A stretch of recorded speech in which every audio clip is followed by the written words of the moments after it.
Dia hingga nyata pada yang hampir mati, pada orang yang dahaga air hidup diberi.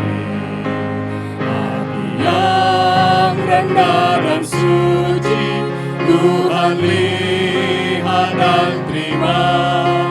Orang buta dalam hati dapat lihat darahnya.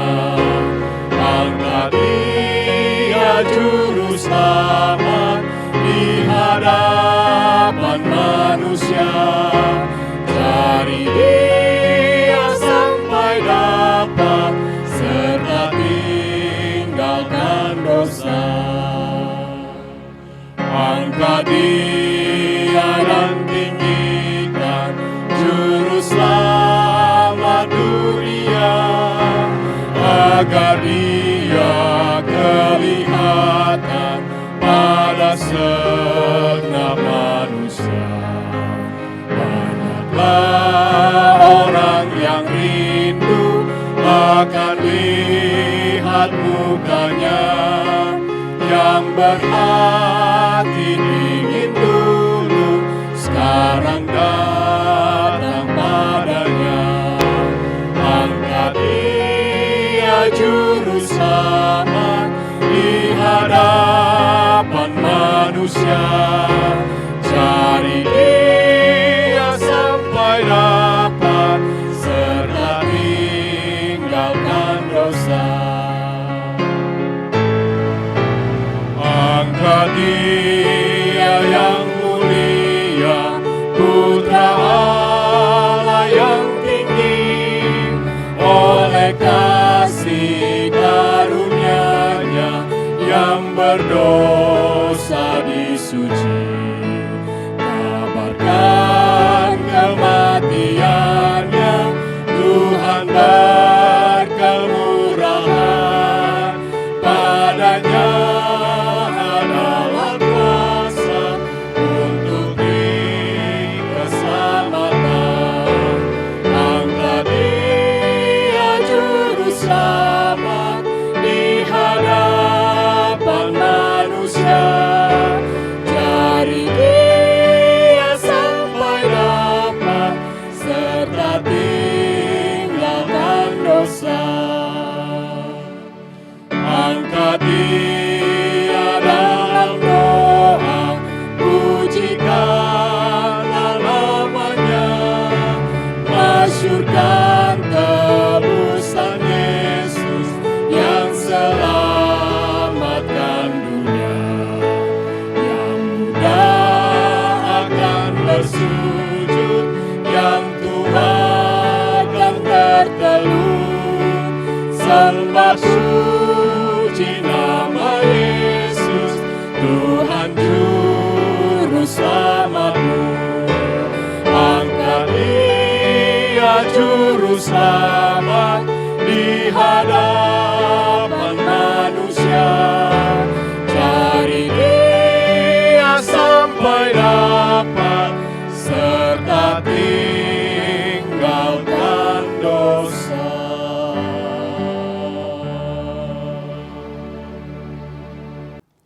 Shalom, salam sejahtera untuk kita semuanya dimanapun Anda berada. Bapak Ibu yang dikasihi Tuhan, bertemu kembali di dalam ibadah kebaktian kebangunan rohani Gereja Masaya Advent hari ke-7 Konferen Jawa Kawasan Timur, di mana sepanjang 2 pekan kita akan mengikuti ibadah kebaktian kebangunan rohani ini dengan satu tema, takutlah akan Allah dan muliakanlah Dia. Sungguh adalah kebahagiaan bagi kita bila mana kita masih terus menyempatkan diri untuk berada pada situasi rohani ini. Pastikan saudara sekalian, saudara mendapatkan berkat khusus melalui KKR online ini. Kita tiba di malam yang kedua dengan pembahasan yang cukup menarik.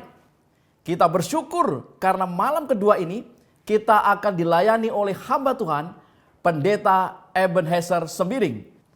Saudara-saudaraku yang dikasihi Tuhan, bila mana di antara saudara-saudara kalian yang rindu untuk didoakan, ingat yang rindu untuk didoakan, saudara bisa mengirimkan akan pesan doa saudara di chat komentar Zoom atau YouTube atau Facebook di Advent KJKT. Dan saudara bisa mengirimkannya di nomor 0877 5577 0330. Saudara bisa perhatikan di running tag yang akan ditampilkan di sana. Bapak Ibu yang dikasihi Tuhan, KKR Kebaktian Kebangunan Rohani online, takutlah akan Allah dan muliakanlah akan Dia. Hari kedua, mari kita akan ikuti bersama-sama. Sebagai lagu buka kita pada malam hari ini, kita akan membuka dari lagu Sion nomor 446, Allah utus putranya.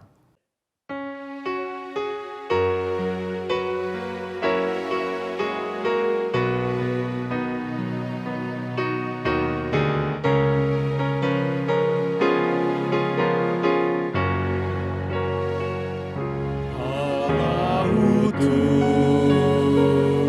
Yesus putranya, Dia telah datang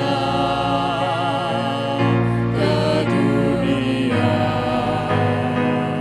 Dia telah mati sebagai tebusan, kuburnya yang kosong bukti Yesus hidup.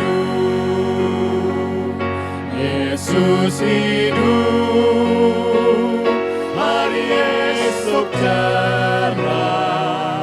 Yesus hidup, takut lenyap, karena ku tahu Yesusku hidup. Hidupku pun berarti karena Dia hidup.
Mari saya undang untuk kita berdoa.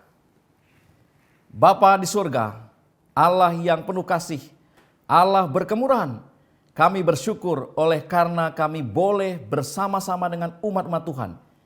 Dan pada malam hari ini, kami boleh kembali datang di dalam ibadah kebaktian kebangunan rohani online ini. Kami hendak memulaikan akan acara kami ya Tuhan.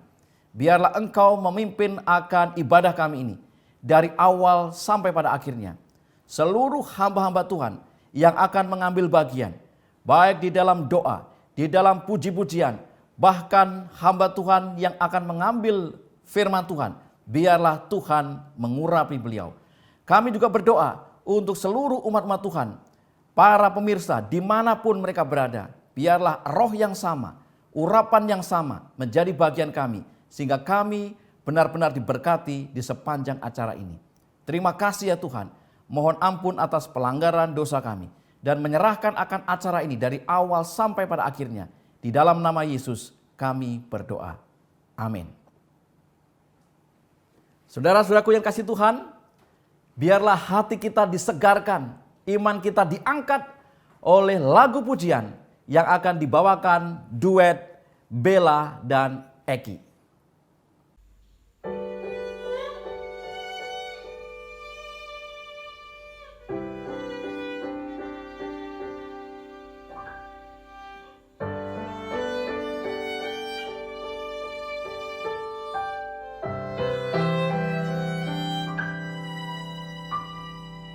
Jangan ditaklukkan oleh godaan, tunjuk kekuatan dan kemenangan, lawan dan bertahan terhadap setan.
Saudara-saudaraku, dimanapun Anda berada, sebentar lagi kita akan memasuki ruang firman Tuhan.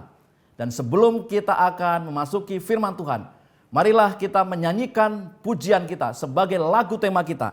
Lagu Sion nomor 390, Angkat Nafiri.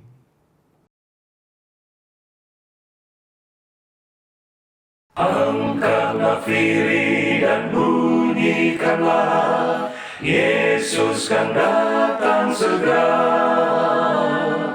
Bersukacita dan pujilah Dia, Yesus kan datang segera. Datang segera, datang segera, Yesus kan datang segera.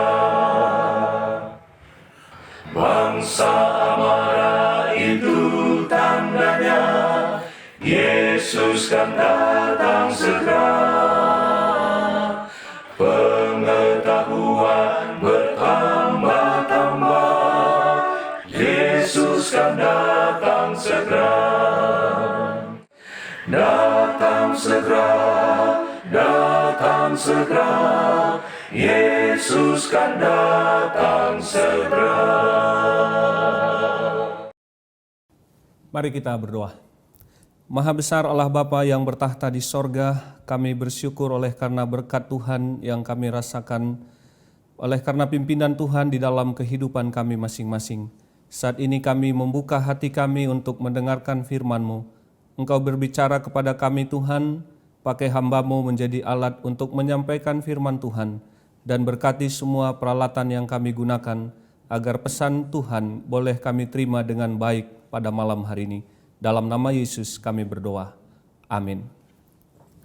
Selamat malam Bapak Ibu Saudara-saudara yang dikasihi oleh Tuhan, umat-umat Tuhan dimanapun Anda berada. Kita bertemu kembali pada malam yang kedua, kebaktian kebangunan rohani online yang diselenggarakan oleh Gereja Masehi Advent Hari ke-7 Conference Jawa Kawasan Timur. Tadi malam kita sudah diberkati dengan pekabaran firman Tuhan yang disampaikan oleh hamba Tuhan Pendeta Sugi Sitorus. Dan tema besar kita sepanjang KKR ini, takutlah akan Allah, muliakanlah Dia, yang diambil dari pekabaran 3 malaikat di dalam kitab Wahyu pasal 14 ayat yang ke-6. Tadi malam kita telah membahas bahwa alasan kita untuk takut kepada Allah, menyembah Allah adalah karena Dia pencipta kita. Malam hari ini kita akan membahas satu pelajaran yang sangat penting. Alasan yang kedua mengapa kita harus takut kepada Allah, menyembah Allah, memuliakan Allah. Malam hari ini kita akan membahas satu tema, karena Dia adalah Allah penebus kita manusia. Nah, dalam kitab Kejadian kita dapati satu catatan yang sangat penting, bagaimana Tuhan menjadikan langit dan bumi selama 1 pekan penciptaan. 6 hari lamanya Tuhan menjadikan langit, bumi dan segala isinya. 1 hari, hari yang ke-7 Tuhan beristirahat, Dia berhenti menciptakan 1 hari Sabat, dan manusia dan segala isi dunia ini Tuhan ciptakan selama 1 pekan penciptaan, termasuk hari yang ke-7 adalah hari Sabat Tuhan beristirahat. Pada waktu Allah menjadikan langit, bumi dan segala isinya, segala sesuatu yang Tuhan ciptakan sungguh amat sangat sempurna.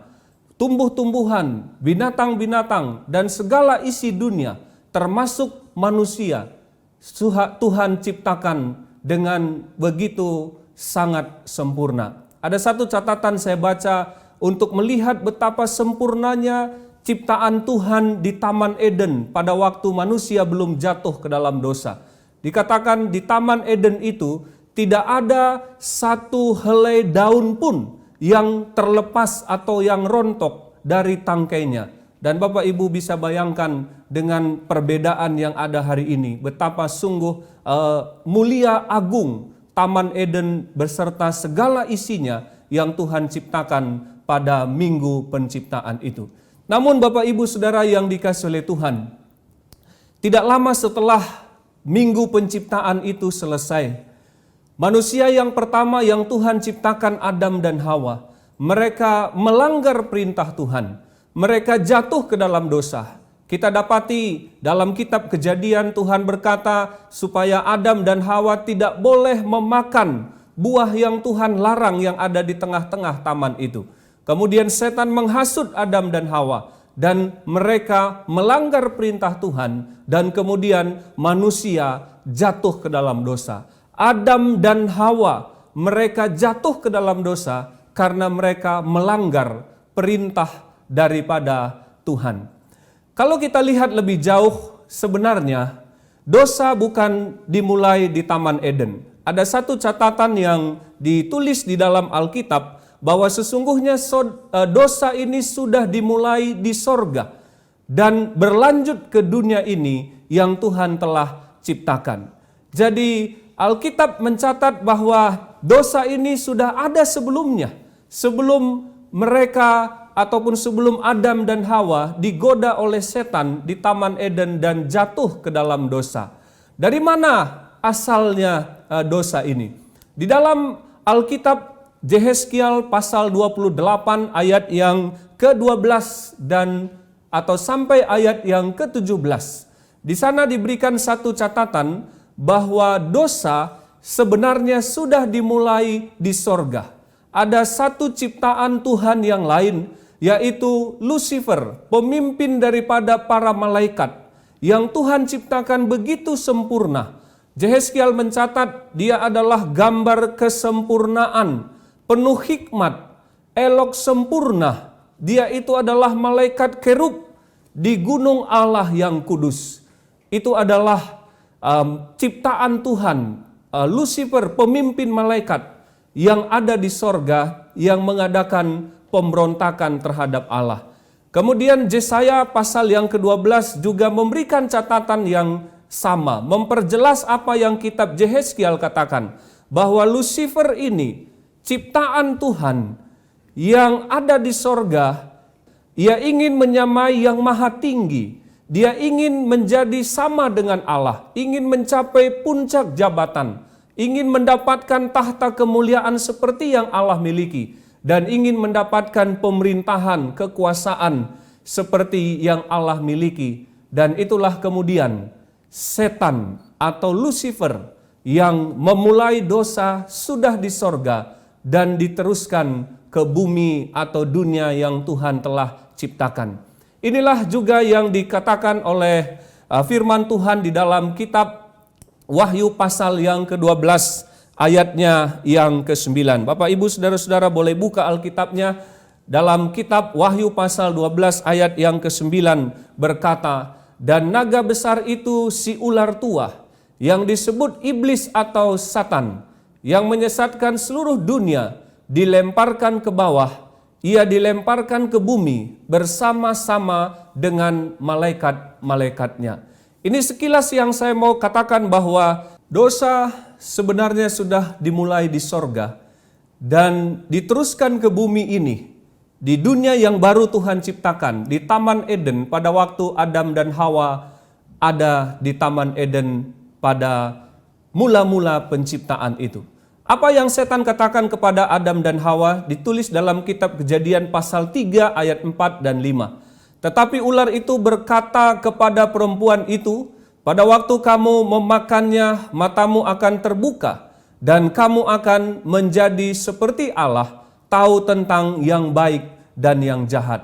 Ayat ini mengatakan bagaimana setan memberikan tipu daya, bujuk rayu, dan kepalsuan kepada Adam dan Hawa, sehingga Adam dan Hawa kemudian jatuh ke dalam dosa. Tetapi yang paling penting yang akan kita lihat adalah apa yang Tuhan lakukan dan apa yang Tuhan telah lakukan kepada Adam dan Hawa segera setelah mereka jatuh ke dalam dosa. Sejak manusia jatuh ke dalam dosa, berbagai penderitaan dan pergumulan dialami oleh manusia. Sejak manusia melanggar perintah daripada Tuhan, sejak manusia Adam dan Hawa mengikut apa yang setan katakan, dia jatuh ke dalam dosa dan berbagai persoalan penderitaan dialami oleh manusia. Kalau saya ringkaskan kitab Kejadian pasal yang ketiga, pada waktu manusia sudah jatuh ke dalam dosa, penderitaan, problema adalah menjadi realita kehidupan yang harus dialami oleh manusia yang ada di dalam dunia yang sudah berdosa. Problema yang pertama, Kejadian pasal 3 mencatat, problema teologia, hubungan antara manusia dengan Allah terganggu. Kejadian pasal 3 mencatat pada waktu Adam dan Hawa berdosa, ketika Allah datang ke taman itu, Adam dan Hawa justru lari bersembunyi, yang sebelumnya itu tidak pernah terjadi. Karena Adam dan Hawa sudah berdosa, manusia itu takut kepada Allah pada waktu dia datang ke Taman Eden. Problema yang kedua adalah problema sosiologi, hubungan antar sesama. Ketika Allah bertanya kepada Adam, Adam menyalahkan Hawa, Hawa menyalahkan ular dan seterusnya. Ini menunjukkan hubungan manusia satu dengan yang lain mulai rusak, terganggu, dan lain sebagainya oleh karena dosa. Problema ekonomi, ini juga dialami oleh Adam dan Hawa. Dia harus bekerja dengan keras, mengeluarkan keringat, berpeluh untuk mencari nafkah. Yang sebelumnya ini tidak pernah terjadi sebelum mereka berdosa. Problema medis, ini tidak pernah dialami manusia sebelum mereka berdosa. Alkitab Kejadian pasal 3 mencatat Hawa akan merasakan sakit ketika dia akan melahirkan. Ini oleh karena akibat dosa yang dialami oleh manusia yang sudah jatuh ke dalam dosa. Problema yang berikut adalah problema ekologi, ekosistem, lingkungan kita menjadi rusak oleh karena dosa. Kejadian pasal 3 mencatat tanah mengeluarkan semak duri dan lain sebagainya. Lingkungan manusia sudah menjadi rusak oleh karena dosa. Hari ini kita sedang menghadapi pandemik COVID-19, lingkungan yang sudah rusak dan lain sebagainya. Ini sebenarnya secara prinsip sudah ada di Kejadian pasal yang ketiga, di mana lingkungan di mana kita tinggal sudah menjadi rusak oleh karena dosa. Dan problema yang berikut adalah problema zoologi. Binatang-binatang juga terkutuk. Kejadian pasal 3 mencatat ular yang tadinya binatang yang sangat cerdik, yang cerdas dan sangat menarik bagi manusia, tetapi itu menjadi sebuah kejijikan dan dia terkutuk, harus berjalan dengan perutnya dan lain sebagainya. Ini menggambarkan bahwa akibat dosa, berbagai persoalan, problema, masalah dialami oleh manusia. Tetapi tahukah Bapak Ibu saudara-saudara yang dikasihi oleh Tuhan, masalah yang terbesar daripada dosa adalah maut kekal. Kematian kekal adalah persoalan yang terbesar. Problema ekonomi masalah, problema lingkungan masalah, problema sosiologi masalah, dan penderitaan-penderitaan yang lain. Tetapi masalah yang terbesar daripada dosa tidak lain adalah maut kekal. Dalam Roma 6 ayat 23 berkata, sebab upah dosa adalah maut, tetapi karunia Allah ialah hidup kekal dalam Kristus Yesus Tuhan kita. Jadi persoalan yang terbesar daripada dosa adalah kematian kekal. Kita akan lihat apa yang Allah lakukan kepada Adam dan Hawa segera setelah mereka jatuh ke dalam dosa. Kitab Kejadian pasal 3, di mana di sana menceritakan kejatuhan manusia, dan di pasal 3 juga Allah merencanakan sebuah rencana keselamatan. Allah mendeklarasikan, memproklamasikan, mengumumkan sebuah rencana keselamatan pada waktu manusia sudah jatuh ke dalam dosa.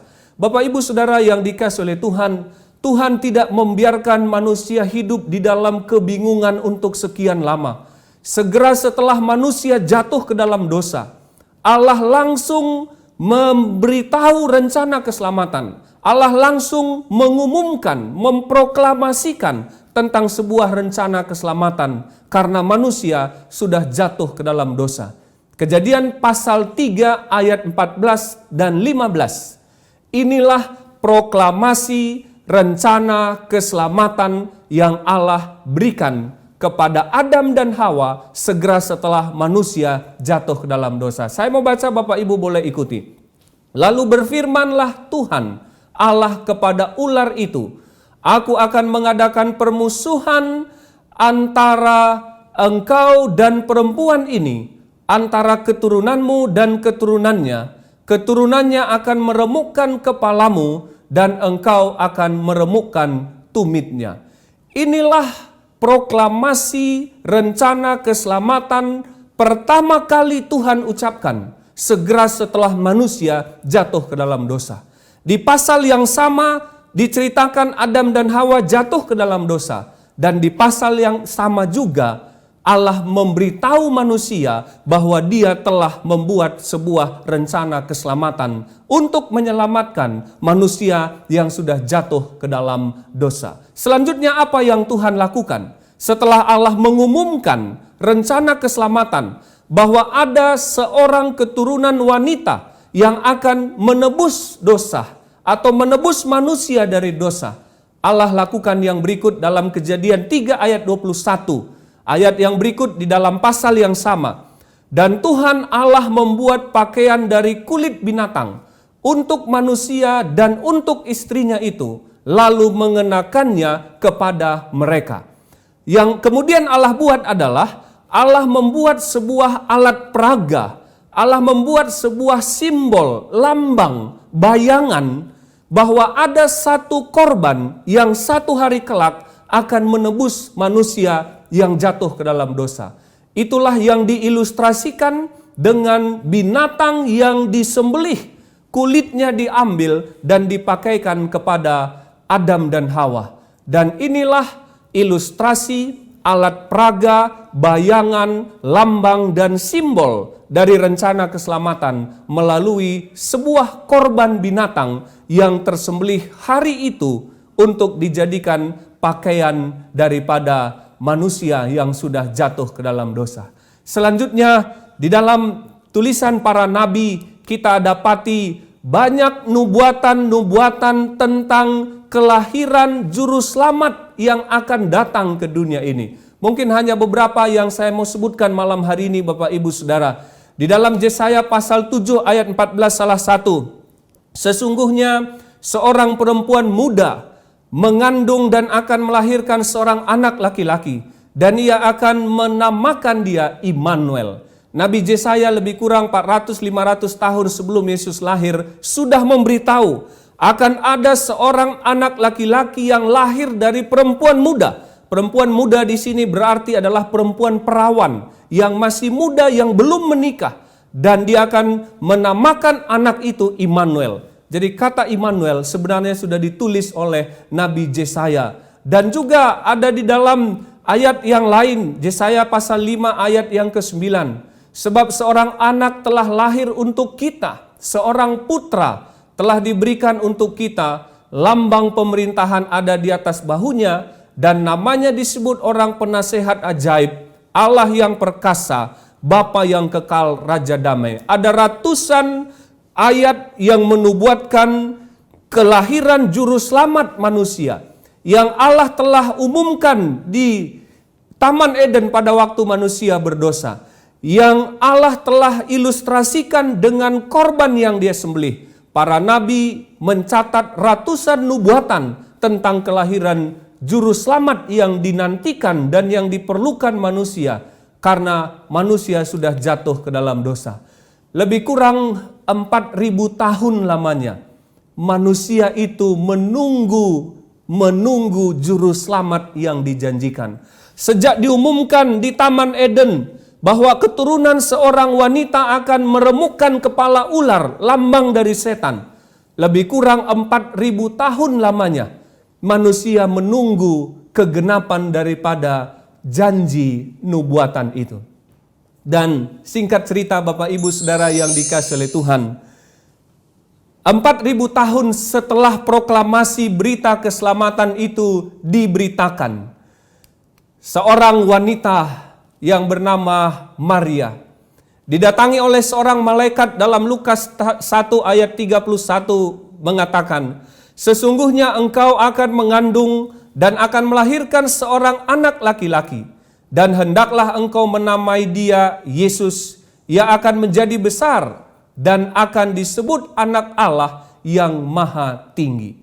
Dan dalam peristiwa yang berikutnya, Lukas 2 ayat yang ke-11, malaikat-malaikat memberikan pengumuman, hari ini telah lahir bagimu juru selamat, Yesus Kristus, Tuhan di kota Daud. Inilah proses rencana keselamatan yang terus Tuhan kerjakan. Sejak manusia jatuh ke dalam dosa, Tuhan umumkan rencana itu. Tuhan buat sebuah lambang ilustrasi alat peraga untuk membayangkan juru selamat itu. Sampai kemudian sang juru selamat itu benar-benar lahir sebagai manusia dan ada di tengah-tengah dunia ini. Ada sebutan mengatakan tidak ada seorang pun dapat menjadi juru selamat sesama manusia. Para nabi, tokoh agama, orang terkenal, orang hebat, ilmuwan tidak dapat menjadi juru selamat manusia. Tidak dapat menebus dosa manusia. Satu-satunya yang dapat menebus dosa manusia adalah Allah yang menjelma menjadi manusia dan mengambil dosa yang telah menjadi penderitaan dan juga sudah menjadi bagian daripada manusia. Itu sebabnya Yohanes juga memberikan gambaran tentang Yesus dalam Yohanes 1 ayat yang ke-29. Lihatlah anak domba Allah yang menghapus dosa dunia. Pada waktu Yohanes melihat kepada Yesus, dia tunjuk Yesus dan dia katakan Yesus itu adalah anak domba Allah. Ini menggambarkan anak domba yang lebih kurang selama 4.000 tahun disembelih. Sebenarnya tidak lain, ini adalah lambang daripada Yesus Kristus yang asli sebagai anak domba Allah. Dan Yesus juga memberikan pengakuan yang sama. Dalam Yohanes pasal 14 ayat yang ke-6, Yesus Kristus sang juru selamat, yang Yesaya katakan Immanuel, seorang putra yang lahir ke dunia ini. Dia berkata, akulah jalan dan kebenaran dan hidup.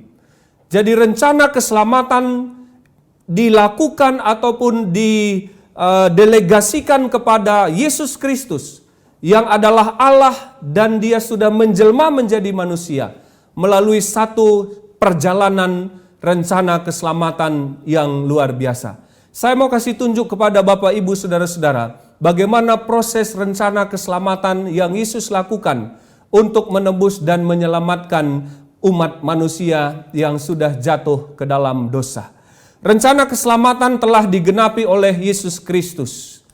Sebelum Yesus Kristus lahir ke dunia ini, sebenarnya dia sudah dinubuatkan jauh sebelumnya. Bahkan Alkitab menyebutkan dia sudah direncanakan jauh sebelumnya. Dinubuatkan oleh para nabi, seperti yang tadi kita sudah baca dalam kitab Mika, Yesaya, dan ada ratusan nubuatan yang lain.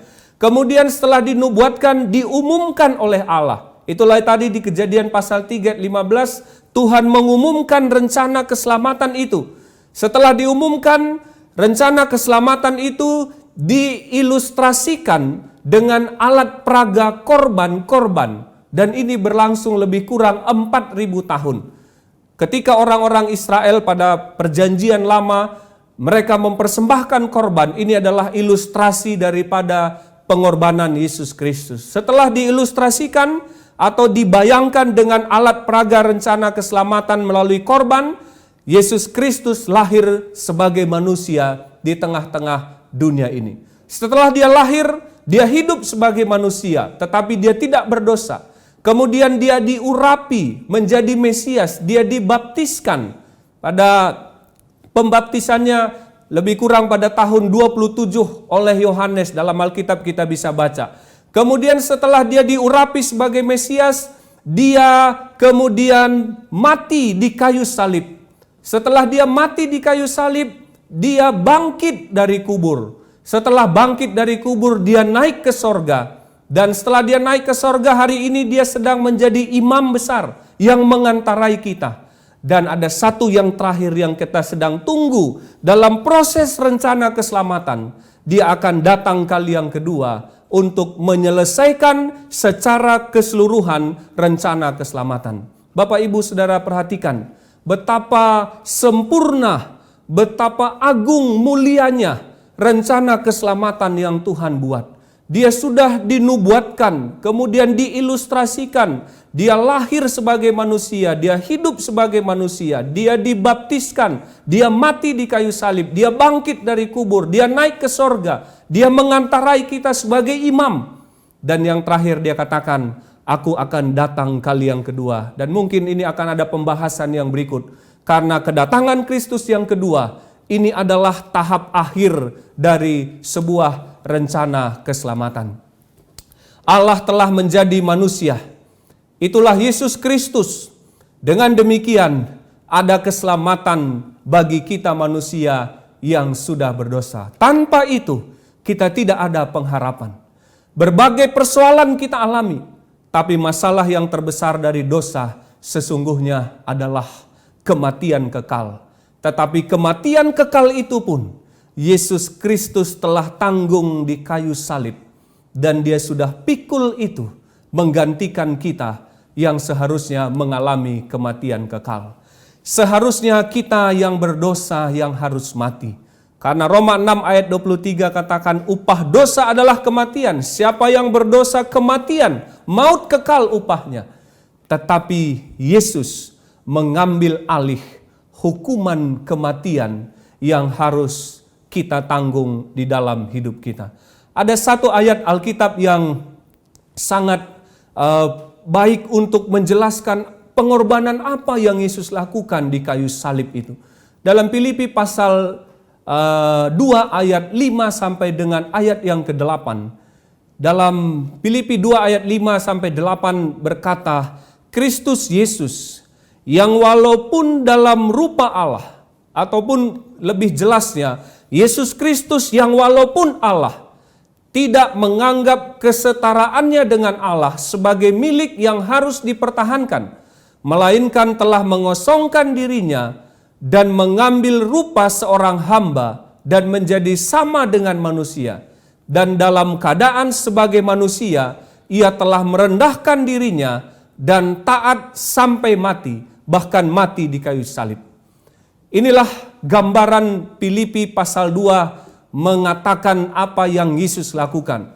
Yang walaupun dia Allah, dia sebenarnya Allah di sorga, tetapi dia tidak mempertahankan kedudukannya sebagai Allah, tetapi dia mengambil rupa menjadi seorang hamba, menjadi seorang manusia. Lebih daripada itu, dia mengorbankan dirinya untuk mati, dan kematiannya adalah juga kematian yang paling hina, yaitu kematian di kayu salib. Tahukah Bapak Ibu Saudara yang dikasihi oleh Tuhan, pada zaman itu kematian di kayu salib adalah kematian yang paling mengerikan. Kematian di kayu salib adalah kematian yang dilakukan kepada penjahat-penjahat yang extraordinary crime, penjahat-penjahat kelas kakap, dan orang-orang yang dihukum mati di kayu salib. Ini adalah orang-orang yang sangat-sangat dibenci oleh karena kejahatannya. Kayu salib selalu dibuat di sebuah tempat yang agak tinggi, supaya orang gampang melihat orang-orang yang disalibkan di tempat itu. Kayu salib untuk hukuman penjahat-penjahat yang tidak biasa akan dibuat di persimpangan-persimpangan jalan yang mudah dilihat orang. Karena tujuannya ini menjadi pelajaran bagi orang-orang yang mau berbuat jahat, supaya belajar dari orang yang dihukum di kayu salib. Karena kematian di kayu salib adalah kematian yang sangat memalukan, dan itulah yang Yesus tanggung. Yang sebenarnya dia bukan karena dosanya, tetapi karena dosa saya, dosa saudara, Yesus mati untuk menebus kita. Kematian Yesus di salib sudah lunas membayar upah dosa, yaitu kematian kekal bagi setiap orang berdosa. Pada waktu dia mati di kayu salib, dia lunas menggantikan kematian kekal yang harusnya kita tanggung. Upah dosa adalah kematian. Kematian yang kekal. bukan kematian yang besok lusa kita alami. Kematian besok lusa kita alami itu adalah akibat dosa. Tetapi upah dosa itu adalah maut kekal. Dan yang kedua yang saya mau katakan, kedatangan Yesus Kristus yang kedua kali akan membayar lunas akibat-akibat dosa. Jadi kalau kematian Yesus di kayu salib itu membayar lunas upah dosa, Dia sudah mati untuk kita, dan kematian kekal sudah Dia tanggung bagi setiap orang yang mau menerima dan percaya kepadanya. Tetapi hari ini kita masih belum terbebas dari akibat-akibat dosa. Masih banyak penderitaan-penderitaan yang kita alami. Masih banyak masalah-masalah yang kita alami. Tetapi Bapak Ibu Saudara, kematian Yesus yang sudah menebus kita dari dosa tidak berhenti di sana. Kedatangan Yesus yang kedua kali akan menyelesaikan akibat-akibat dosa, penderitaan-penderitaan yang masih kita alami hari ini. Upah kekal Yesus telah tanggung, yaitu upah kematian karena dosa. Akibat dosa Tuhan akan selesaikan pada waktu Dia datang kali yang kedua.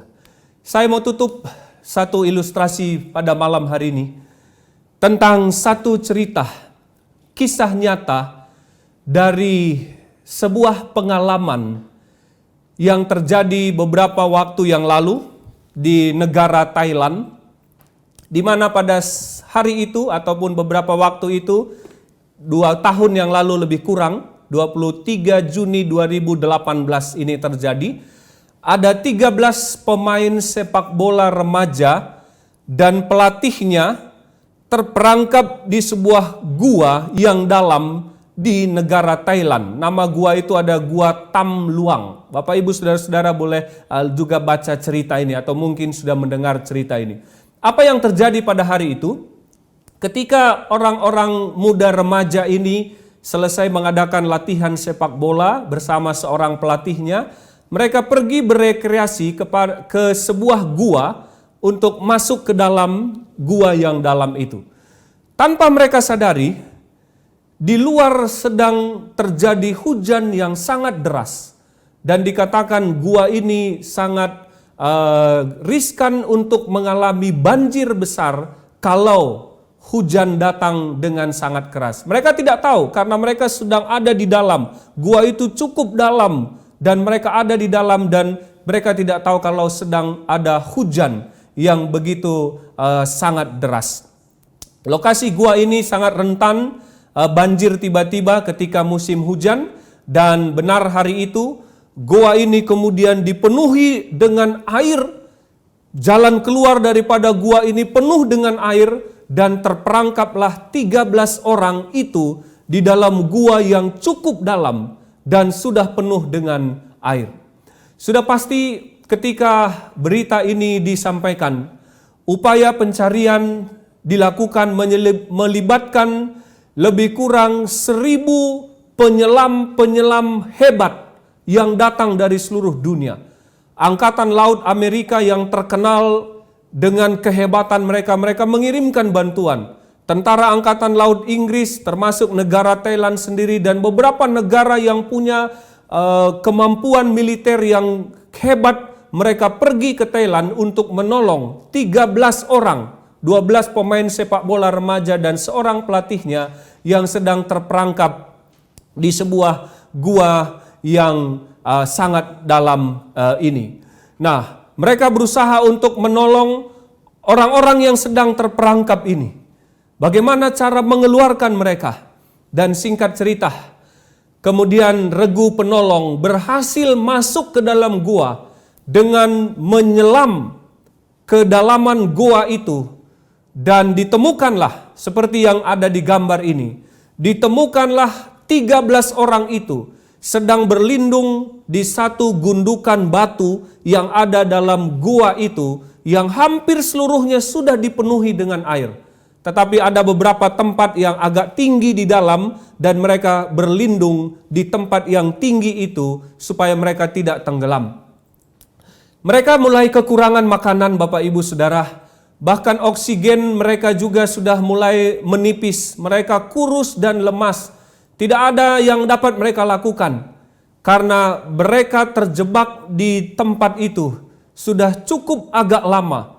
Beberapa hari mereka terjebak di dalam goa itu.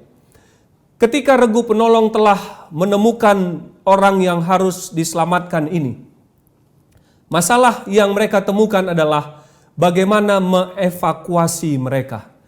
Karena kedalaman gua ini cukup dalam, lebih kurang 2 kilometer jauh ke dalam.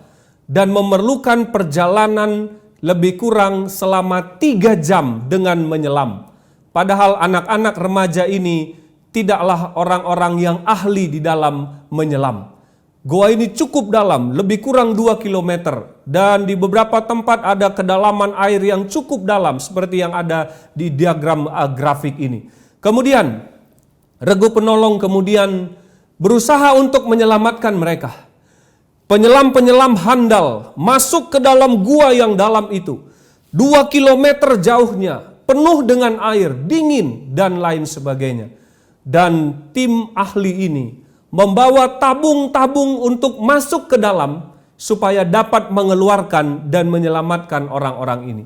Hal yang pertama yang mereka lakukan, mereka mengajar teknik untuk menyelam, teknik-teknik dasar menyelam.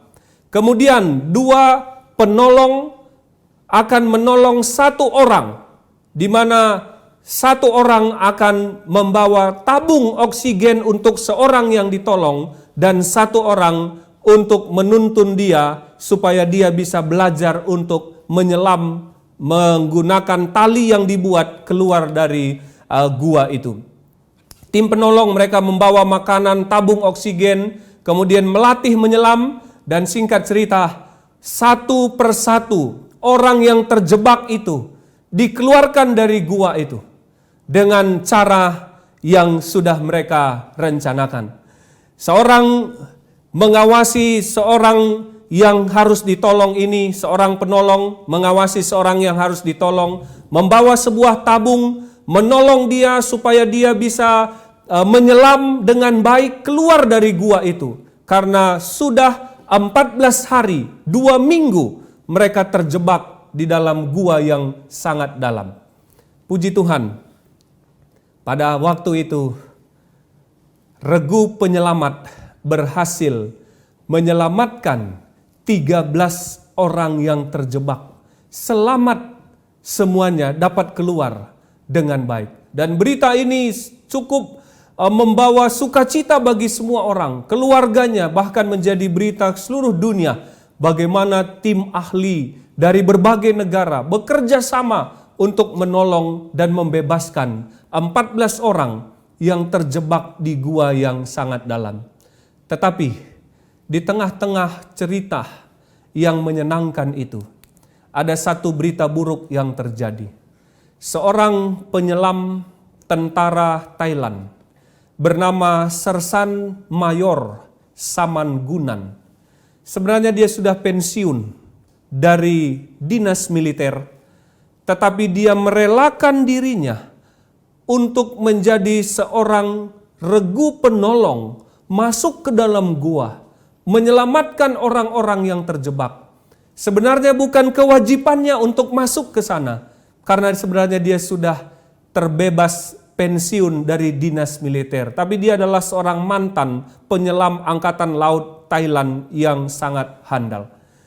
Pada hari penyelamatan itu, Sersan Mayor Samangunan menghembuskan nafas terakhirnya. Dia menjadi korban satu-satunya dalam proses penyelamatan yang sangat heroik itu.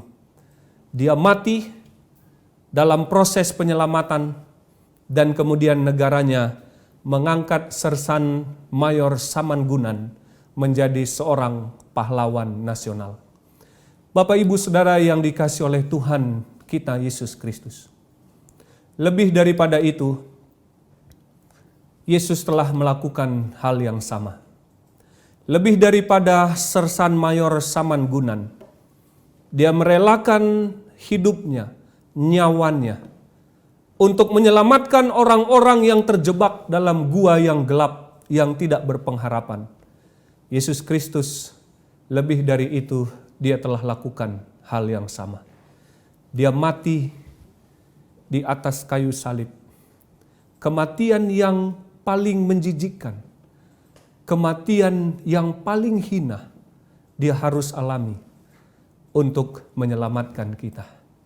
Tidak heran tema kita sepanjang KKR ini, takutlah akan Allah, muliakan Dia, sembah Dia. Karena salah satu alasan kita takut kepada Allah, memuliakan Allah, menyembah Allah, karena Dia telah menebus kita. Kita sudah jatuh ke dalam dosa yang dimulai sejak Adam dan Hawa. Kemudian Yesus mengambil alih dosa itu.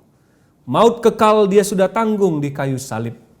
Dan akibat dosa, penderitaan-penderitaan yang masih kita alami hari ini, dia juga akan selesaikan pada waktu dia datang kali yang kedua. Ketika dia datang kali yang kedua, tidak ada lagi penderitaan, kesusahan, problema, dan masalah apapun yang kita alami dalam hidup kita.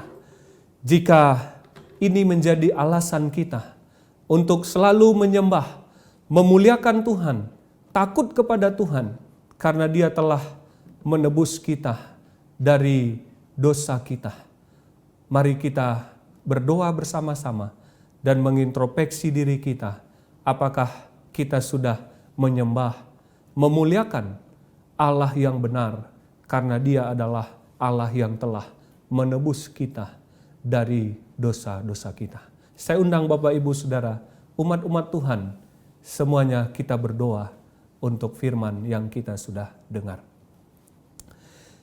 Kami bersyukur ya Tuhan, oleh karena janji pengharapan yang Tuhan telah berikan bagi kami semuanya. Bahkan sejak manusia jatuh ke dalam dosa, sejak Adam dan Hawa telah melanggar perintah Tuhan, telah mendukakan hati Tuhan, dan melakukan apa yang tidak berkenan di hati Tuhan, Engkau telah mengumumkan sebuah rencana keselamatan bagi kami untuk menebus dan menyelamatkan manusia yang berdosa. Terima kasih untuk Yesus Kristus yang telah turun dari sorga, menjelma menjadi manusia, mati di kayu salib, dan telah bangkit dari kubur, dan sekarang mengantarai kami di kerajaan sorga, dan akan datang kembali ke dunia ini untuk membebaskan kami dari dunia yang sudah berdosa. Pengharapan kami yang terbesar menantikan kedatangan-Mu yang kedua kali, karena kedatangan-Mu yang kedua kali akan membebaskan kami semua, bukan hanya dari upah dosa, tetapi dari akibat-akibat dosa yang masih kami alami dalam dunia yang berdosa ini. Berkatilah semua umat Tuhan yang telah mendengarkan firman-Mu, kami semua yang telah mendengarkan sabda-Mu pada malam hari ini. Biarlah kami boleh senantiasa memuliakan Tuhan, menyembah Engkau sepanjang hidup kami, sampai Maranatha atau sampai akhir dari kehidupan kami. Kiranya kasih Allah Bapa, damai sejahtera daripada Yesus Kristus, serta tuntunan Roh Kudus mengurapi hidup kami saat ini sampai Maranatha Yesus datang. Dalam nama Yesus kami berdoa. Amin. Puji Tuhan, sepanjang ibadah kita telah diberkati dengan puji-pujian, dengan doa-doa. Demikian juga dengan firman Tuhan yang sangat indah yang telah dibawakan oleh hambanya, Pendeta Eben Sebiring. Saudara-saudaraku dimanapun Anda berada, saya tetap mengundang untuk saudara-saudara kalian bergabung di dalam ibadah kebaktian kebangunan rohani online ini. Untuk besok pada hari ketiga. Saudara sekalian, pada hari ketiga dengan judul Dia Ingin Tinggal Dalam Hatimu, yang akan disampaikan oleh hamba Tuhan Pendeta Leonard Mamentu. Saya tetap mengundang untuk saudara mengajak teman saudara, sahabat saudara, pacar saudara, keluarga saudara, siapapun yang saudara ingin ajak, tetaplah bergabung di jam 19 WIB atau jam 7 malam melalui aplikasi Zoom, YouTube, atau Facebook Advent KJKT. Terima kasih atas kebersamaannya selama kurang lebih 1 jam ini. Biarlah dengan demikian kita boleh bertemu kembali di jam yang sama. Tuhan memberkati.